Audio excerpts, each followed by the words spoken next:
오늘 우리에게 주시는 말씀은 누가복음 12장 13절로부터 21절의 말씀입니다. 누가복음 12장 13절로부터 21절의 말씀입니다. 제가 말씀 봉독해 올립니다.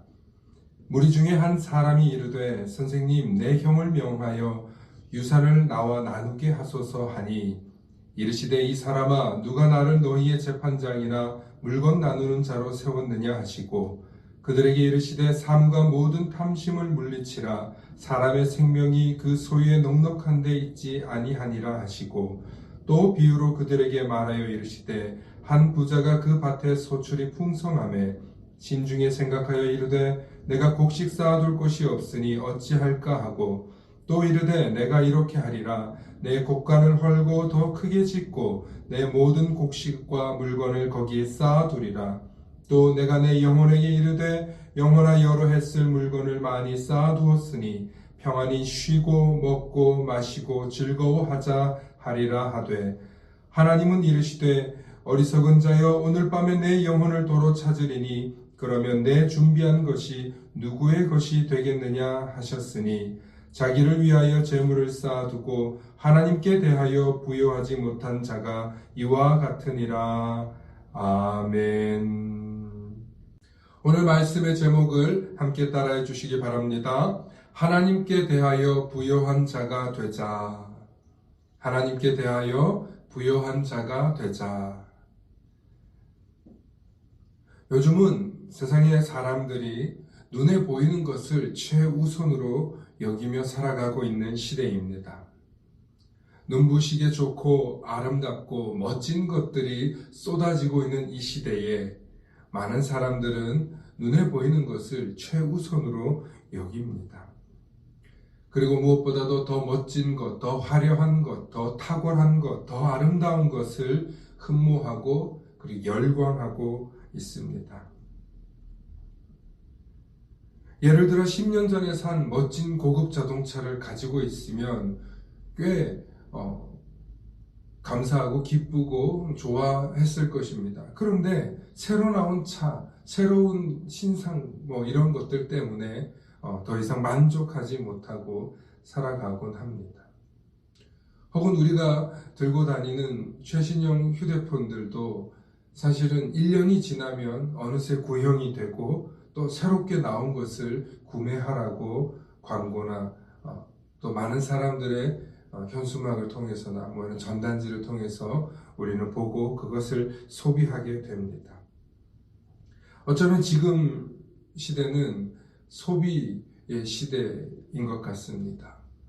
그리고 무엇보다도 계속 새로운 것을 만들고 또 그것을 새로운 것에서 뒤처지면 경쟁에서 뒤처지는 그런 시대를 살다 보니 오늘 저와 여러분들은 항상 새롭고 더 탁월하고 더 효용성 있고 더 많은 사람들에게 인정받는 것을 만들고 찾기 위해서 애쓰고 있는 것 같습니다. 언젠가 TV 광고에선가 드라마에서 이런 말이 나온 적이 있습니다. 그게 최선입니까? 네.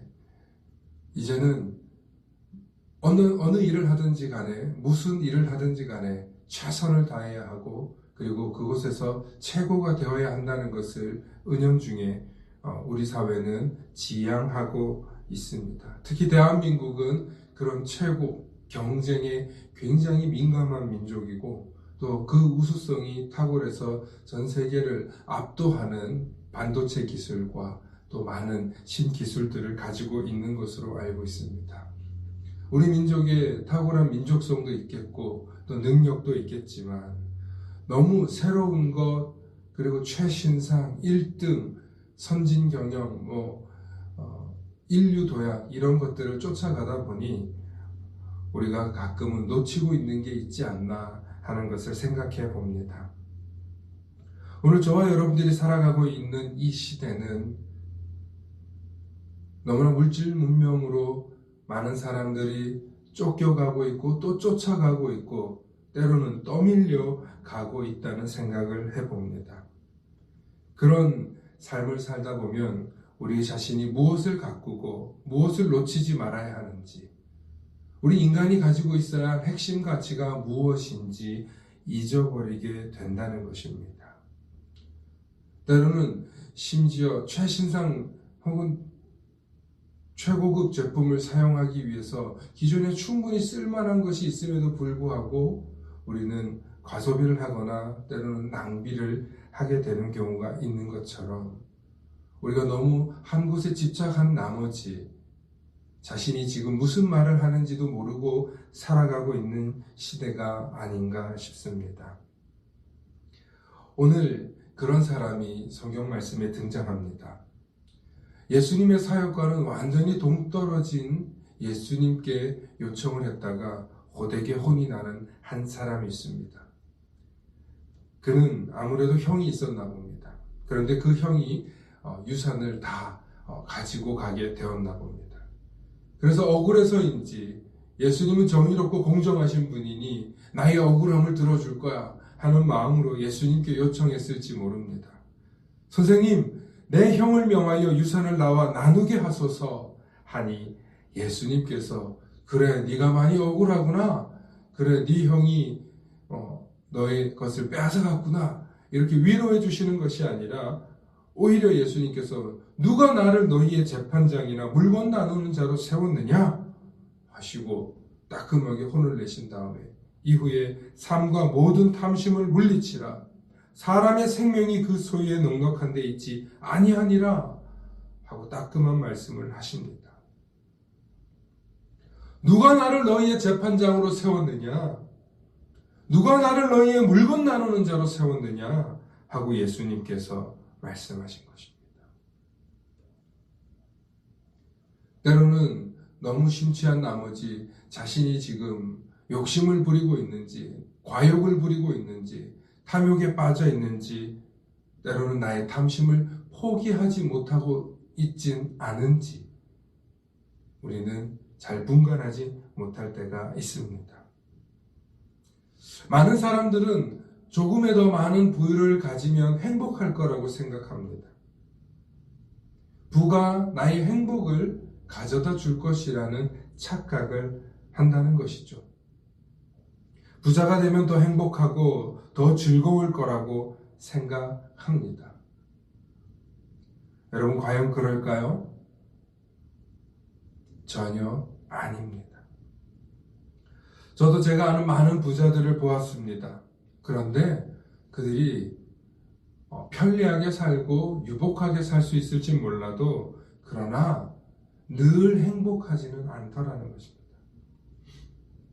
때로는 돈이 많으니 더 좋은 집에 살아야 하고 더 좋은 물건을 갖추고 있어야 하고 더 좋은 옷을 입어야 한다는 강박관념에 많은 사람들의 입방아에 오르내리는 것 때문에 내가 얼마나 많은 사람들에게 나를 보여주고 또 드러내야 하는 위치에 있기 때문에 그 위치를 유지하고 그리고 그 자세를 보여주기 위해서 얼마나 많은 것이 소비되는지 모릅니다. 그리고 자신이 가지고 있는 부 때문에 주변에 쓸데없는 사람들이 너무 들러붙더라는 것입니다. 그러다 보니 과연 누가 나의 진짜 친구이고 누구와 나의 마음을 나눠야 할지 모르는 참담한 지경에 이른다는 것입니다. 최근에 어떤 모 방송에서 들은 이야기인데 강남에서 요즘 결혼을 하면 부부 간에 서로 결혼 전에 그 습득한 재산은 쌍방이 서로 손대지 않겠다고 그렇게 상호 계약서를 쓰고 결혼을 한다죠. 심지어는 부모님의 유산 같은 거는 서로 물려받지 않고 그 유산의 상속은 오로지 자신의 것이라고 그렇게 사전에 서로 계약을 맺으면서 결혼을 한다고 합니다. 서로 못 믿는 거죠. 돈에 있어서만큼은 양보가 없는 거죠. 여러분들도 동의하십니까? 돈에 있어서는 양보할 수 없습니까? 저도 저의 어릴 때부터 친했던 친구가 있습니다. 가난할 때는 서로 나눠 먹고 같이 어울리고 함께 친하게 지냈던 친구입니다. 그런데 이 친구가 돈이 좀 생기고 나니 서서히 이렇게 거리가 멀어지더라고요. 근데 제가 그 친구를 뭐 30년 넘게 봐왔는데 어느 정도 돈이 생기고 나니까 더 돈에 대해서 집착하고 돈이 최고라고 생각하며 살아갑니다.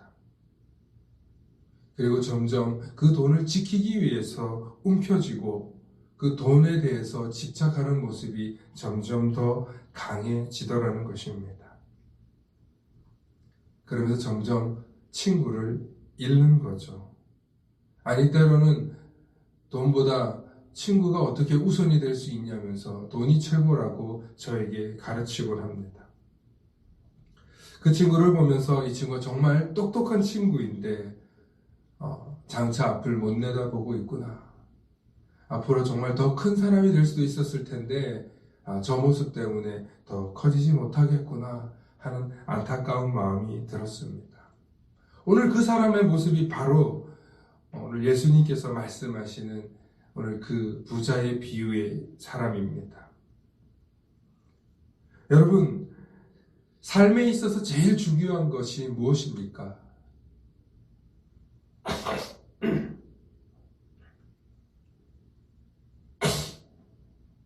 여러분, 삶에 있어서 제일 중요한 것이 무엇입니까?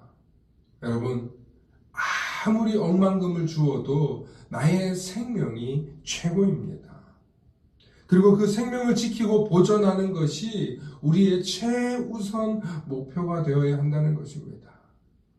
그리고 알고 보면 우리의 생명을 유지하기 위해서는 우리 삶에 돈이 아니라 우리 삶이 얼마나 건강한가, 그리고 나의 생각과 나의 마음이 얼마나 건강한가, 즉 우리의 생명이 얼마나 건강한 생각을 하고 얼마나 건강한 마음을 가지고 있고 얼마나 건강한 생활 태도를 가지고 있느냐에 따라서 우리의 생명이 더 오래 유지될 수 있다는 것입니다. 그것은 우리 비단 인간에게만 속한 것이 아니라 생명을 가진 모든 존재들은 건강할 때, 정신적으로 스트레스 받지 않을 때, 혹은 환경적으로 스트레스 받지 않을 때 오래 유지되더라는 것입니다. 우리가 주변에서 최근에 반려견, 반려묘 이렇게 많이 키우면서 알게 되는 사실이 있습니다. 동물이 혼자 있으면 굉장히 외로움을 탄다고 합니다. 그래서 동물들을 위해서 요즘에 TV도 나오고 그러죠.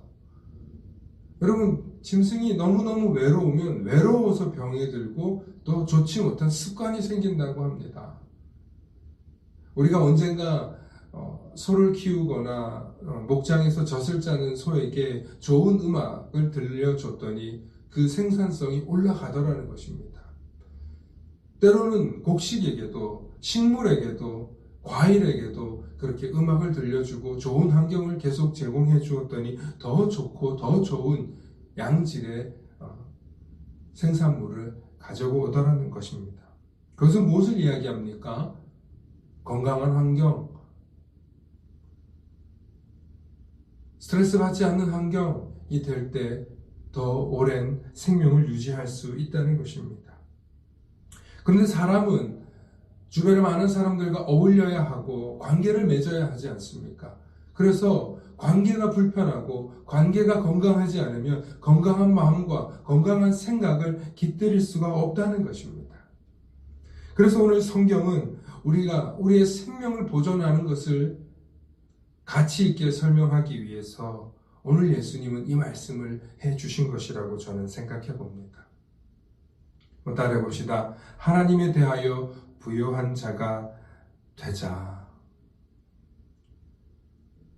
오늘 예화 16절과 20절에 보면 또 비유로 그들에게 말하여 이르시되 한 부자가 그 밭에 소출이 풍성하매 심중에 생각하여 이르되 내가 곡식 쌓아둘 곳이 없으니 어찌할까 하고 또 이르되 내가 이렇게 하리라 내 곡간을 헐고 더 크게 짓고 내 모든 곡식과 물건을 거기 쌓아두리라. 또 내가 내 영혼에게 이르되 영혼아 여러 해 쓸 물건을 많이 쌓아두었으니 평안히 쉬고 먹고 마시고 즐거워하자 하리라 하되. 여러분, 이것이 많은 사람들이 원하는 웰빙 라이프 아닙니까? 많은 사람들이 추구하는 꿈꾸는 유토피아 같은 삶 아닙니까? 그런데 너 자신을 위해서, 너만의 안위를 위해서 그렇게 살았을 때 오늘 밤 하나님께서 네 영혼을 데리고 가면 네가 준비했던 것이 도로 다 누구의 것이 되겠느냐? 바로 이런 사람들이 하나님께 대하여 부요하지 못한 자들이다 하고 예수님께서 말씀하십니다. 그렇습니다. 우리 삶에서 정말 중요한 것은 물질을 쌓아두고 모아두는 것이 아니라 정말 우리가 우리의 생명을 유지하는 방법은 하나님께 대하여 부요한 자가 되는 것인 줄로 믿습니다. 그렇다면 하나님께 대하여 부요한 자가 무엇인가? 도대체 하나님께 대하여 부요하라는 것이 무슨 말씀인가? 오늘 저와 여러분들이 함께 찾아보실 수 있기를 원합니다. 오늘 읽은 누가복음 12장에서 13절과 21절의 말씀 이후에 12장이 계속 이어서 나오는 말씀이 있습니다. 31절과 34절로 가면 그 해답이 있는데요. 함께 말씀 보기 원합니다. 다만 너희는 그의 나라를 구하라. 그리하면 이런 것들을 너희에게 더하시리라. 적은 무리여 무서워 말라. 너희 아버지께서 그 나라를 너희에게 주시기를 기뻐하시느니라. 너희 소유를 팔아 구제하여 낡아지지 아니하는 배당을 만들라. 곧 하늘에 둔 바 다함이 없는 보물이니 거기는 도둑도 가까이 하는 일이 없고 좀도 먹는 일이 없느니라. 너희 보물이 있는 곳에는 너희 마음도 있느니라. 아멘. 예수님께서는 너 자신만을 위해서 먹을 것을 곡식을 쌓아두고 평안히 쉬고 마시고 즐거워하지 말고 하나님께 대하여 부요한 자가 되라. 그럼 하나님께 대하여 부요한 자가 어떤 사람이냐? 바로 하나님의 나라, 그의 나라를 구하는 사람이 하나님에 대하여 부요한 자고, 그리고 아버지께서는 우리에게 그러한 것들을 주기를 기뻐하신다는 것입니다. 그러므로 너희 소유를 팔아 구제하며 낡아지지 아니하는 배낭을 만들어 곧 그것은 하늘에 쌓아두는 보물창고라는 것입니다. 하나님께 대하여 부요한 자, 그는 하나님의 나라를 원하는 사람이라는 뜻입니다. 하나님의 나라를 원한다는 것은 마태복음과 또 마가복음에 좀 더 자세히 나와 있는데, 하나님의 나라, 그의 의, 이것은 전부 다 동의어입니다. 같은 뜻이라고 할 수 있습니다. 그리고 이 하나님의 나라와 하나님의 의를 구하는 삶이 뭐냐? 누가복음 10장 27절에 예수님께서 한마디로 요약해 주셨습니다. 대답하여 이르되 내 마음을 다하며 목숨을 다하며 힘을 다하며 뜻을 다하여 주 너희 하나님을 사랑하라. 또한 내 이웃을 내 자신과 같이 사랑하라 하였나이다. 이 말씀으로 예수님께서는 그가 하나님의 나라를 구하는 사람이고 하나님의 의를 구하는 사람이라는 것입니다. 하나님의 나라와 하나님의 의를 구하는 사람은 하나님을 사랑하고 내 이웃을 내 자신과 같이 사랑한다는 것입니다. 즉, 이 말씀들이 다 일치하는 것입니다. 그러므로 누가복음 10장에 나온 내 마음을 다하고 목숨을 다하고 힘을 다하고 뜻을 다하여 주 너희 하나님을 사랑하고 내 이웃을 내 자신과 같이 사랑하는 것, 그것이 12장 말미에 와서는 그의 나라를 구하는 삶이 되라는 것입니다. 그러므로 우리가 예수님 안에서, 예수님을 통해서 우리가 하나님의 자녀가 된 권세를 누렸다면, 우리가 하나님의 자녀라는 것을 깨닫게 되었다면, 내가 하나님의 자녀라는 것을 확증하게 되었다면, 저와 여러분들은 하나님의 나라와 의를 구하는 삶, 그래서 하나님을 사랑하고 내 이웃을 사랑하는 삶을 살아낼 수 있다는 것입니다. 그리고 하나님께 대하여 부요한 자가 되면 될수록 하나님을 사랑하는 것이 너무 기쁘고, 또 하나님을 사랑하듯이 하나님이 나를 또 사랑해 주신 것처럼 나도 내 자신을 사랑하듯 내 이웃을 사랑하는 것이 조금씩 되더라는 것입니다. 그리고 그렇게 살아가는 것이 우리의 생명에도 영향을 미친다는 것입니다. 이것은 단순히 말씀으로만 이해될 수 있는 이야기가 아닐지도 모릅니다. 이것은 이 말씀을 들으면서 믿음의 원리가 작동하여서 고백되어지고 깨달아질 때 공감할 수 있는 말씀인 줄로 믿습니다. 이게 믿음이구나. 이게 하나님의 은혜구나 하고 깨달아질 수 있기를 소망합니다. 너무 어렵게 생각하지 말고 또 복잡하게 생각하지 마시기 바랍니다. 내가 하나님을 사랑하게 된다면 내가 하나님을 사랑할 수밖에 없는 깨달음이 내 안에 감동이 솟구쳐서 비로소 하나님께 대하여 부요한 자가 될 수밖에 없다는 것입니다. 하나님이 나 같은 죄인을 내 힘과 능력으로는 구원을 얻을 수 없는 나 같은 존재를 사랑하셔서 자신의 아들을 죽기까지 십자가에 달려 피 흘려 나를 사랑하셨구나. 우리의 죄를 위하여, 나의 죄를 위하여 우리 예수님께서 죽으셨구나. 이것이 하나님의 사랑이구나 하는 것이 깨달아질 때 우리의 거짓된 자아가 무너지고 우리의 못난 욕심과 세상에서 부렸던 탐욕이 다 헛것이라는 것을 깨닫게 된다는 것입니다. 그런데 이 말씀을 여러분들이 한 번도 안 들어본 것은 아닐 것입니다. 이 말씀을 여러분들이 모르는 것은 아닐 것입니다. 우리가 정말 하나님을 사랑하는 것은 우리의 힘과 능력으로 할 수 있을지 모릅니다. 왜냐하면 하나님은 부자시기 때문에 그렇죠. 하나님은 우리가 생각지도 못한 큰 능력과 힘을 갖고 계시는 분이시기 때문에 하나님을 사랑하기란 쉽습니다. 하나님을 좋아하기는 좋습니다. 그런데 내 이웃을 내 몸과 같이 사랑하는 것은 아직 우리가 많이 부족하지 않나 한번 생각해 보게 됩니다. 그러나 여러분, 하나님께 대하여 부요한 자가 되면 이미 나도 부자가 되어서 나누는 삶이 가능해진다는 것입니다. 베푸는 삶이 가능해진다는 것입니다. 내 소유를 팔아서 구제하고 나누고 이웃과 함께 이 땅에서도 하나님 나라의 평화를 맛보고 하나님의 사랑이 바로 이런 거야 하는 것을 전하며 나누며 살아갈 수 있는 줄로 믿습니다. 이번에 코로나19로 인해서 많은 교회들이 어려움을 겪고 있고 많은 교회들이 정말로 지금 힘겨워하고 있습니다.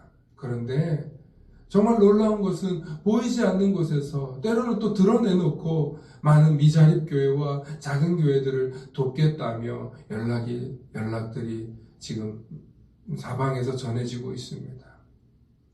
저도 지난주에 몇 분에게 참 생각지도 못했던 후원을 얻게 되었습니다. 제가 도와달라고 어디 가서 이렇게 막 말하고 다니는 성격도 아니고 그렇게 잘 하지 못하지 않습니까? 그런데 먼저 전화들이 오셔서 정말 많이 어려울 텐데 자기가 11조 할 게 있다면서 저에게 연락이 왔습니다. 정말 너무 귀한 그 11조를 받으면서 제가 얼마나 감격하고 감사했는지 모릅니다.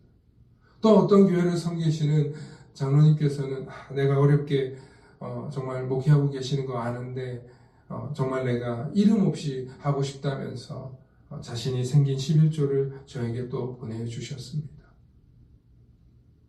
여러분, 이렇게 마음이 동한다는 것은 하나님에 대하여 부요한 자가 아니고서는 이렇게 하실 수 없다는 것입니다. 오늘 저와 여러분들이 하나님께 대하여 부요한 자가 되어서 어렵고 힘든 상황에 놓여 있는 이웃과 교회들을 살피실 수 있기를 소망해 봅니다. 한국 사람들은 큰 어려움이 닥치면 참 놀라운 힘들을 발휘합니다. 평상시에는 죽겠다 했던 사람들이 정말 힘들고 어려울 때 서로 힘을 합쳐서 이 위기를 헤쳐나가는 것을 볼 때가 있습니다. 참 그걸 보면 우리 대한민국이 고난의 민족이구나. 오랜 역사의 고난을 겪으면서 어떻게 해야 위기를 극복하는지 너무나 잘 아는 DNA가 있다는 것입니다. 얼마 전에 해외 홍보원 사이트에서 이런 영상이 올라왔습니다. 이상한 나라라는 것입니다. 이상한 나라. 유튜브에 검색해보면 이상한 나라라는 영상이 있습니다. 거길 보면 우리 대한민국은 평상시에는 뭐 이런저런 일로 서로 싸우고 죽을 듯이 서로 공격하고 네가 옳다 내가 옳다 하면서 서로 막 분쟁합니다. 그런데 위기와 고난이 닥쳐오면 온 힘을 합하여 극복해 나아간다는 것입니다. 이번에 코로나19를 통해서 많은 사람들이 위축되었어요. 마음이 정말 힘들어요. 그런데 언론에서 뉴스에서 계속 부정적인 것이 나오지만 자세히 찾아보면 따뜻한 온정의 손길과 훈훈한 미담의 이야기들이 있습니다. 몇 가지만 열거하면 음식점 장사하던 식당 사장님들이 저 대구에 지금 의료진들에게 그들의 식사가 부실하다는 연락을 받고 수백 개의, 수천 개의 도시락을 싸서 기부하기도 하는 기부의 행렬들이 이어졌습니다. 한두 개의 식당이 아닙니다. 수십 개의 식당들이 보내고 있습니다. 또 80대 할머니께서는 손수 마스크를 만들어서 관공서에 가져다 주며 이거 나누고 싶어요. 또 어린 아이들은 모아둔 저금통을 깨서 그것을 가지고 나누고 또 유명 연예인들부터 무명 유튜버들까지 서로 기부에 앞장서면서 기부 문화를 만들어가고 있다는 것입니다. 이럴 때 정말 참다운 나눔이 있고 이럴 때 정말 참다운 하나님의 은혜가 있는 것입니다. 또 어떤 건물주는 자신이 세입자들에게 가게들에게 점포에게 월세를 받지 않겠다 혹은 월세를 절반만 받겠다 혹은 어느 기간 동안 내가 월세를 받지 않겠다 하고 하는 분들이 나타나고 있습니다. 고통받고 있을 때 함께 고통을 분담하고 함께 고난을 나눠지는 것이 함께 사는 길임을 우리 한국 사람들은 교회가 가르쳐주지 않아도 이미 알고 있는 민족입니다. 그렇다면 이러한 것을 과거 한국교회와 그리스도인들이 3.1운동을 앞장서고 이끌었던 것처럼 이 위기 속에서 한국교회와 우리 그리스도인들이 무엇을 해야 할까요? 하나님께 대하여 부여한 자가 되어서 나눔에 동참하실 수 있기를 바랍니다. 내 삶에 적어도 10의 1 정도는 나눌 수 있는 저와 여러분들 되실 수 있기를 소망합니다. 우리도 개척교회고 작은 교회고 도움받는 교회지만 저도 더 아끼고 아껴서 나누는 삶을 저와 여러분들이 함께 실천했으면 좋겠습니다. 사람은 1나노미터보다 작은 바이러스에도 감염되는 연약한 존재이지만 그 연약한 존재들이 함께 힘을 합쳐서 하나님의 은혜를 힘입어서 그 생명력이 결정하여서 그 생명력이 서로 하나가 되어서 그 생명력들이 서로 한마음 한뜻이 되어서 하나님의 나라를 이루고 내 이웃을 내 몸과 같이 사랑하여서 예수님이 가르쳐주신 정신을 실천하는 교회가 되고 성도가 되실 수 있기를 소망합니다. 이 코로나 위기를 통하여서 우리가 나눔이 없었다면 적어도 아주 적게라도 우리가 도움의 손길을 주지 못했다면 우리는 우리 자신의 신앙을 돌아보아야 할 것입니다. 정말 내 주변에 이웃이 너무나 가난한 이웃이 있다면 혹은 확진자가 되어서 고통당하고 있다면 살피고 위로하고 그리고 소망을 불어넣어주며 함께 동역하고 기도할 수 있는 그러한 우리 교회와 성도님들 되실 수 있기를 소망합니다. 사랑의 아버지 하나님 고맙고 감사합니다. 하나님 우리 너무나도 연약하고 부족하지만 오늘 하나님 이 말씀을 통하여서 저희들 깨닫습니다. 오직 하나님께 대하여 부여한 자가 되게 하여 주시고 내가 하나님을 사랑하는 것은 쉽고 하나님에 대한 은혜와 감사는 커서 하나님을 더 사랑하기란 내 마음속에서 결단하기 쉬웠지만 내 이웃을 내 자신과 같이 사랑하라는 말씀에는 다소 미진했음을 고백합니다. 내 마음이 움직이지 못했음을 고백합니다. 하나님 우리를 불쌍히 여겨주시고 더 하나님에 대한 사랑이 커져서 내 이웃도 사랑하기에 넉넉한 마음을 우리에게 허락하여 주시옵소서. 그래서 내가 하나님께 대하여 부요한 자구나 하는 하나님의 기쁨의 소식을 듣는 저와 여러분도 되게 하여 주시옵소서. 감사드리며 우리 주 예수 그리스도의 이름 받들어 간절히 기도 올리옵나이다.